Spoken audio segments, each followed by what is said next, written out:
os números são gigantescos, né? Primeiro a gente viu, eles soltaram, né, as inconsistências contábeis, 20 bilhões, mas a gente sabe que isso aí já chega quase nos 50 bi, né?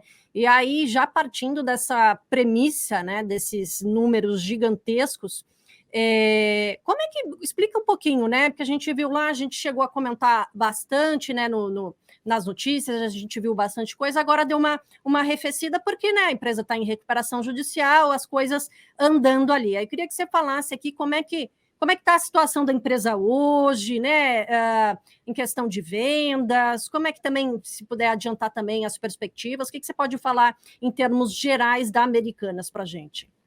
Tá. Eu acho até um ponto legal de comentar que você falou de fraude, né? E desde o início, o pessoal estava tomando muito cuidado para não falar de fraude, falava de uma prática contábil e tal. E aí, há poucas semanas atrás, saiu um relatório da própria empresa, é, colocando o nome de 7 diretores, afastando eles, que eles supostamente estariam ali envolvidos nisso, e falando que foi de fato sim uma prática, uma fraude contábil, né? Então acho que esse é um ponto importante que mostra que a própria empresa admitindo isso. Sobre o andamento da empresa, como ela está em recuperação judicial, a gente consegue ter os dados mensais de desempenho, tá? Então também é uma coisa interessante para a gente conseguir medir como é que ela está indo perante o mercado, tá? E as notícias, como a gente até já tinha antecipado lá atrás, não são animadoras, né? Perfeito. E a gente pode falar por diversas óticas aqui. Então, primeira ótica, pela ótica do cliente. Eu sendo cliente da companhia, tendo receio se vou receber meu produto ou não, vou continuar comprando no site dela? Muito provavelmente não. Então, o que a gente viu do desempenho de faturamento em todos os e-commerces da Americanas comparativamente a dezembro de 2022, foi uma queda de mais de 90%. Então, realmente, o faturamento da companhia caiu aceleradamente. Porque os clientes realmente eles ficam com receio de comprar e aí eles acabam indo para outros e-commerce. Até também é uma coisa que a gente pode conversar mais para frente. E pela ótica do fornecedor, você sabendo que a empresa está em recuperação judicial, sabendo que ela está com problema, você fica com receio de também não receber. Então, o que acontece? Quando a gente olha o prazo que ela dava de pagamento para os fornecedores, que antes era de 120 dias, né, aproximadamente, 124 dias para ser mais exato, em abril passou para 8 dias. Então, os fornecedores estão exigindo um pagamento praticamente à vista. E quais são os efeitos disso? No caixa. Né? O fluxo de caixa dela acaba sendo bastante deteriorado porque ela tem que pagar muito rápido, diferentemente das práticas antigas que ela demorava aí 4 meses para pagar.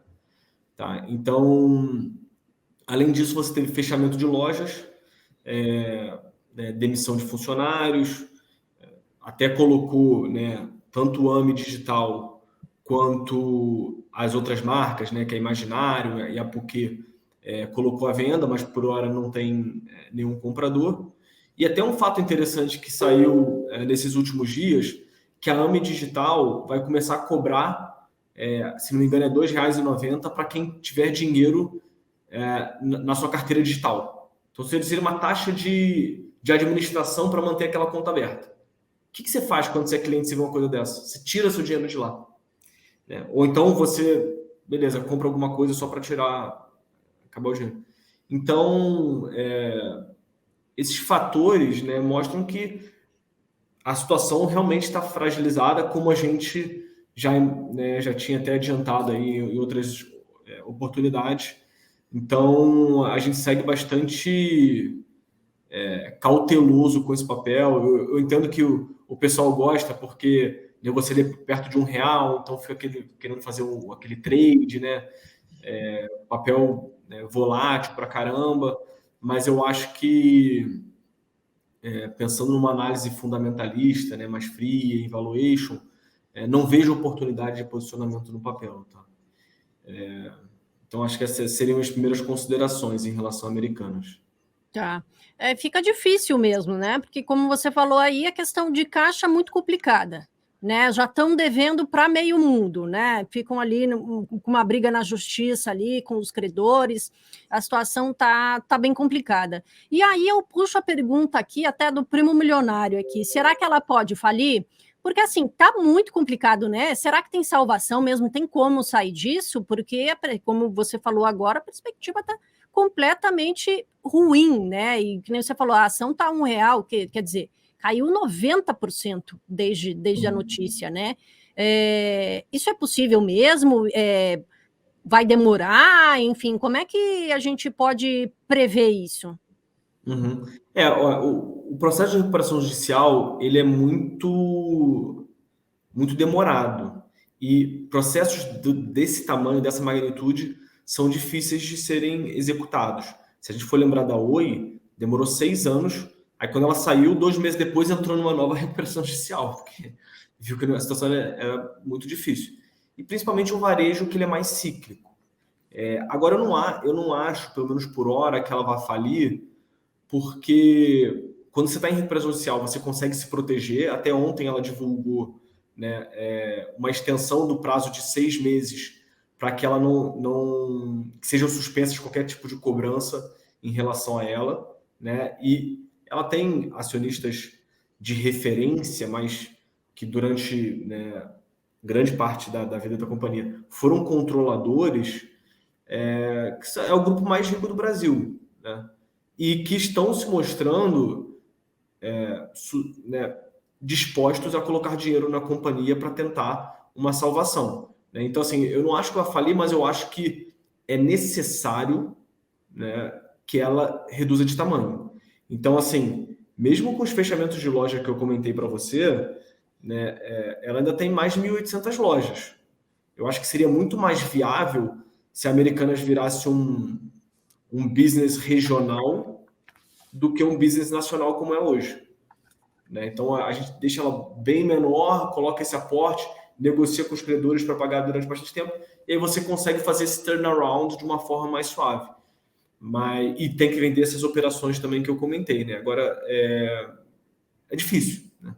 É difícil. Como você falou, é maior recuperação judicial, é muito problema, um business é cíclico, então é desafiador para caramba.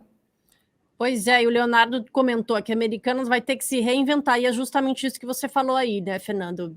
Se transformar, reduzir o tamanho da empresa que é gigante hoje, de repente reduzir aí para tentar sobreviver. Você acabou comentando um pouquinho, a gente acabou comentando um pouquinho das ações aqui, né? Nessa perspectiva, então, nesse cenário em que a ação está R$ 1, chegou até bater menos de R$ 1 ali em algum momento que eu lembro, mas quando a gente olha o gráfico, né, né, a gente vê normalmente muita volatilidade, e de janeiro para cá ele está assim, né, estagnado ali num real, né, cotado a R$ 1. Qual seria o prognóstico para esse papel? Vai continuar assim, né? Você já adiantou aqui que não é recomendação de compra, né? Assim, tipo, ganho, porque ali também acaba não saindo muito, né? R$ 1, mas aumenta um pouquinho os centavos, né? Mas a gente vê muito esse estagnado mesmo por meses. Essa tendência de estagnação deve continuar por muito tempo? Eu acredito que sim, principalmente que com o passar do tempo ela vai perdendo liquidez, né? Então, como você comentou, saiu dos índices, ali, janeiro, fevereiro, o pessoal ainda estava tradando notícia, então saiu uma notícia e bom, subia 10, caía 10, subia 20, né? Então ainda estava essa volatilidade, os investidores buscando essas oportunidades de day trade momentâneas, mas agora vai caindo um pouco no ostracismo, sem liquidez, vários papéis muito mais óbvios, vamos dizer assim, performando bem, né? Porque a gente entrou num novo momento de bolsa, um fluxo bastante positivo, perspectiva de queda de juros também ajuda demais isso. Então, eu acredito que o papel vai ficar meio que de lado aí por bastante tempo, enquanto a gente não tiver uma notícia concreta de andamento dessa recuperação judicial. Tá.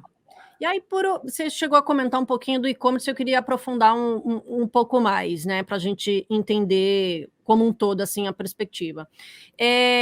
Surgiram aí nos últimos dias algumas informações sobre mais isenção, né, para plataformas estrangeiras, né? A gente sabe que isso foi uma questão há alguns meses atrás, aquela questão de $50, né, os R$ 50, e agora essa notícia. De alguma forma, isso pode prejudicar ainda mais a companhia? Sim, mas como o foco dela era mais linha branca, né, que não tem a ver com essa questão das isenções de produtos importados, não afeta, vamos dizer assim, o core business, mas ela fazia também bastante cross-border, que no final acaba sendo afetado quando você tem essa isenção de imposto para esses produtos importados. Então, também acho que é mais um vento contrário aí para a companhia, assim. Tá legal. Mas aqui você não recomenda a ação. Existe outra ação que você recomendaria no lugar de Americanas? Uhum. Dentro do setor de e-commerce, hoje a gente tem uma recomendação na nossa carteira de 10 ideias mensais para a Magazine Luiza. Tá? A gente sabe que o setor, esse setor ele é muito sensível a emprego, a juro e endividamento, né? As famílias seguem bastante endividadas, mas, por outro lado, o emprego está, de certa forma, tá forte, está razoável, e a perspectiva de queda de juros já para o mês que vem, né? Então, eu começo a ver um sentimento um pouco mais positivo para esse varejo que é cíclico. Tá? Então, acho que Magalu, numa posição, num tamanho pequeno, acho que faz bastante sentido para o portfólio, uma coisa mais especulativa, né? Mas faz bastante sentido porque ela pode estar começando a ter essa virada do ciclo de mercado para o e-commerce. Tá? Eu acho que isso seria bastante representativo para a companhia, que sofreu bastante também, né? A Magalu era aquele dia do mercado, depois virou patinho feio, e aí tá todo mundo buscando quem é a próxima Magalu. Então é uma coisa curiosa, mas eu acho que ela pode sim ter uma boa valorização, dada essas melhores perspectivas, né?